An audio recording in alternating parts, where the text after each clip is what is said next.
Shalom. Estamos en la parashá de Kitavó. Nos estamos acercando ya al final del libro de Devarim, del Deuteronomio, y con él al final de la Torah. Como ya sabemos, el libro de Devarim es el discurso de despedida de Moshe antes de morir. Ya en esta parashá usa un lenguaje inusitado, ya que nos encontramos en ella nada menos que 98 maldiciones para los que no cumplan los mandamientos de la Torah.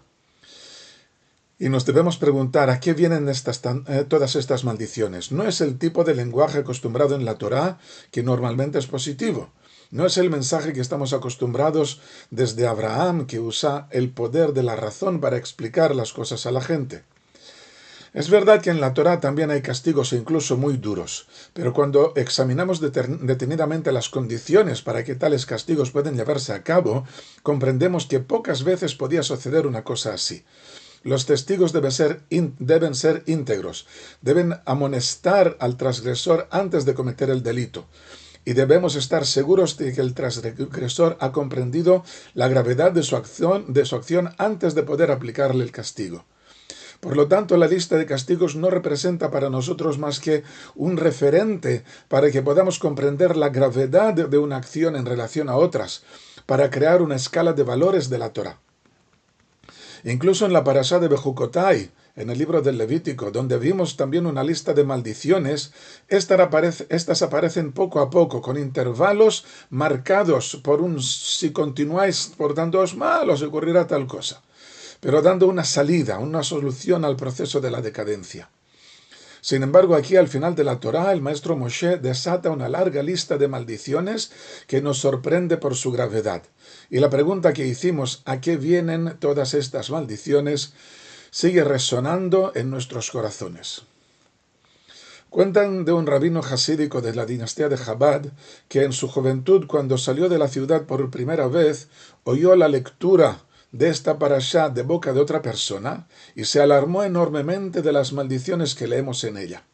Sus alumnos y compañeros le preguntaron: ¿cómo es posible que de pronto te des cuenta de estas maldiciones si llevas ya años estudiando la Torá y has oído ya esta lectura desde tu tierna infancia?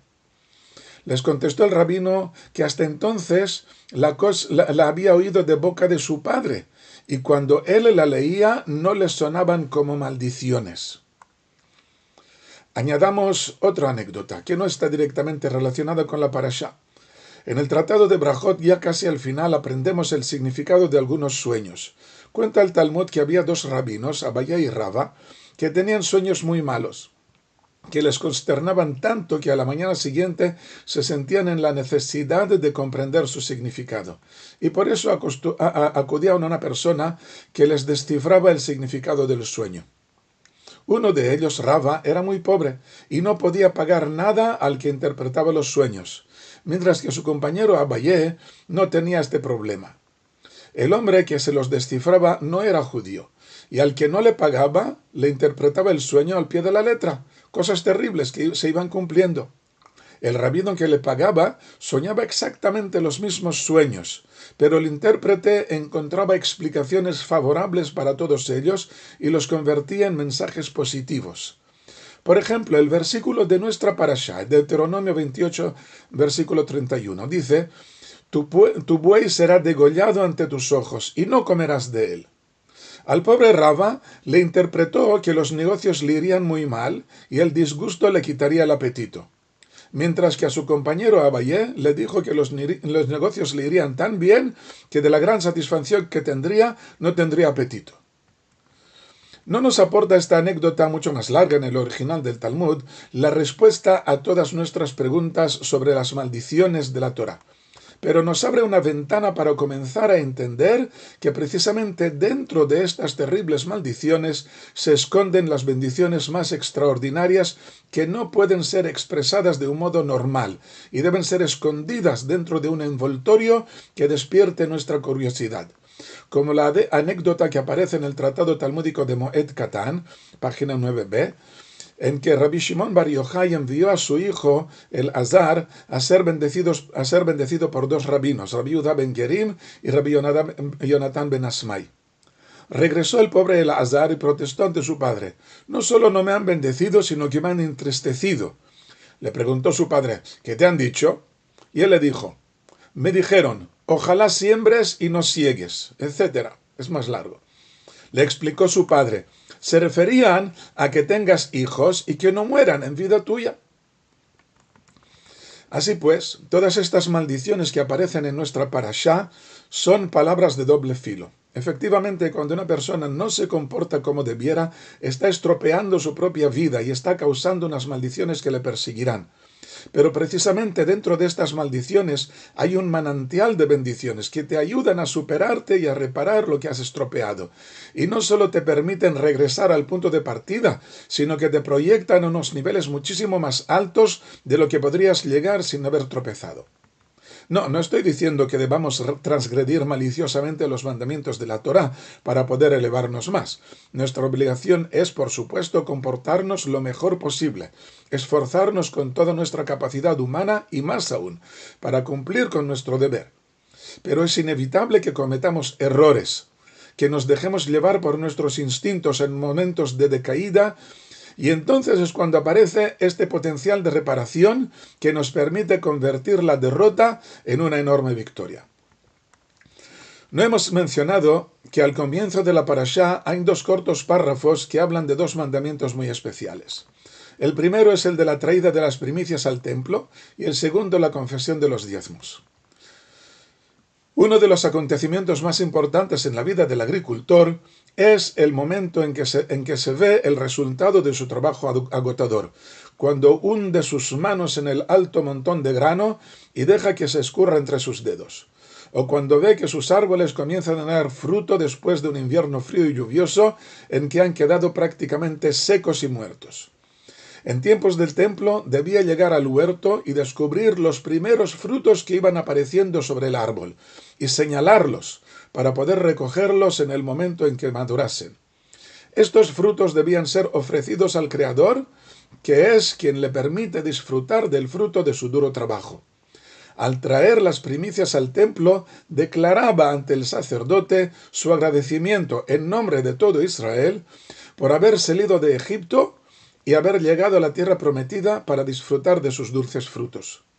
En su declaración recordaba precisamente la época de servidumbre en Egipto y los milagros que hizo el Creador para sacarnos de allí, para darnos esta tierra bendita, ya que sin el recuerdo de las penurias de la esclavitud se pierde el verdadero sentido de la bendición.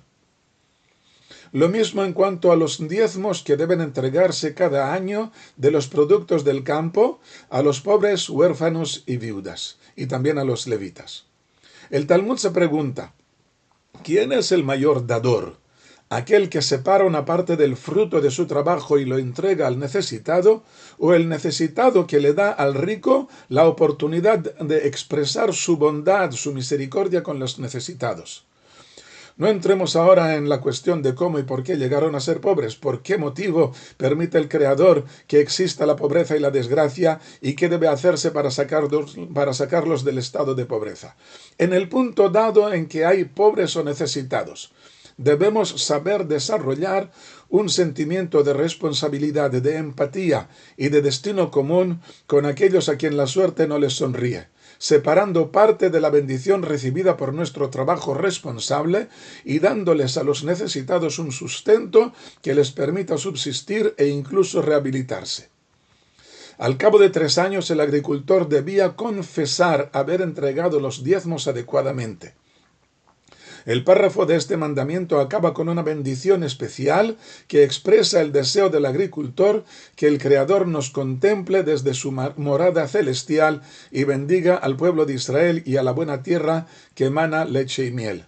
Nuestros sabios llaman nuestra atención a que la expresión bíblica de contemplar, en hebreo hashkifa, aparece siempre en connotación negativa, menos en este párrafo, lo que significa que por el mérito de la bondad expresada en los diezmos entregados a los necesitados, se conviertan las maldiciones en bendiciones. Esta es efectivamente la respuesta a la pregunta no formulada de qué hay que hacer para transformar las 98 maldiciones de la parashá en bendiciones. Solo la empatía, la bondad expresada precisamente hacia aquellos desgraciados que despiertan a veces nuestra aversión, ya que se nos antojan como parásitos incapaces de hacer nada bueno y que viven del trabajo de otros, esto precisamente es lo que convierte la peor de las maldiciones en la más excelsa de las bendiciones cuando nosotros expresamos nuestra empatía y nuestra bondad hacia precisamente estas personas. Shalom.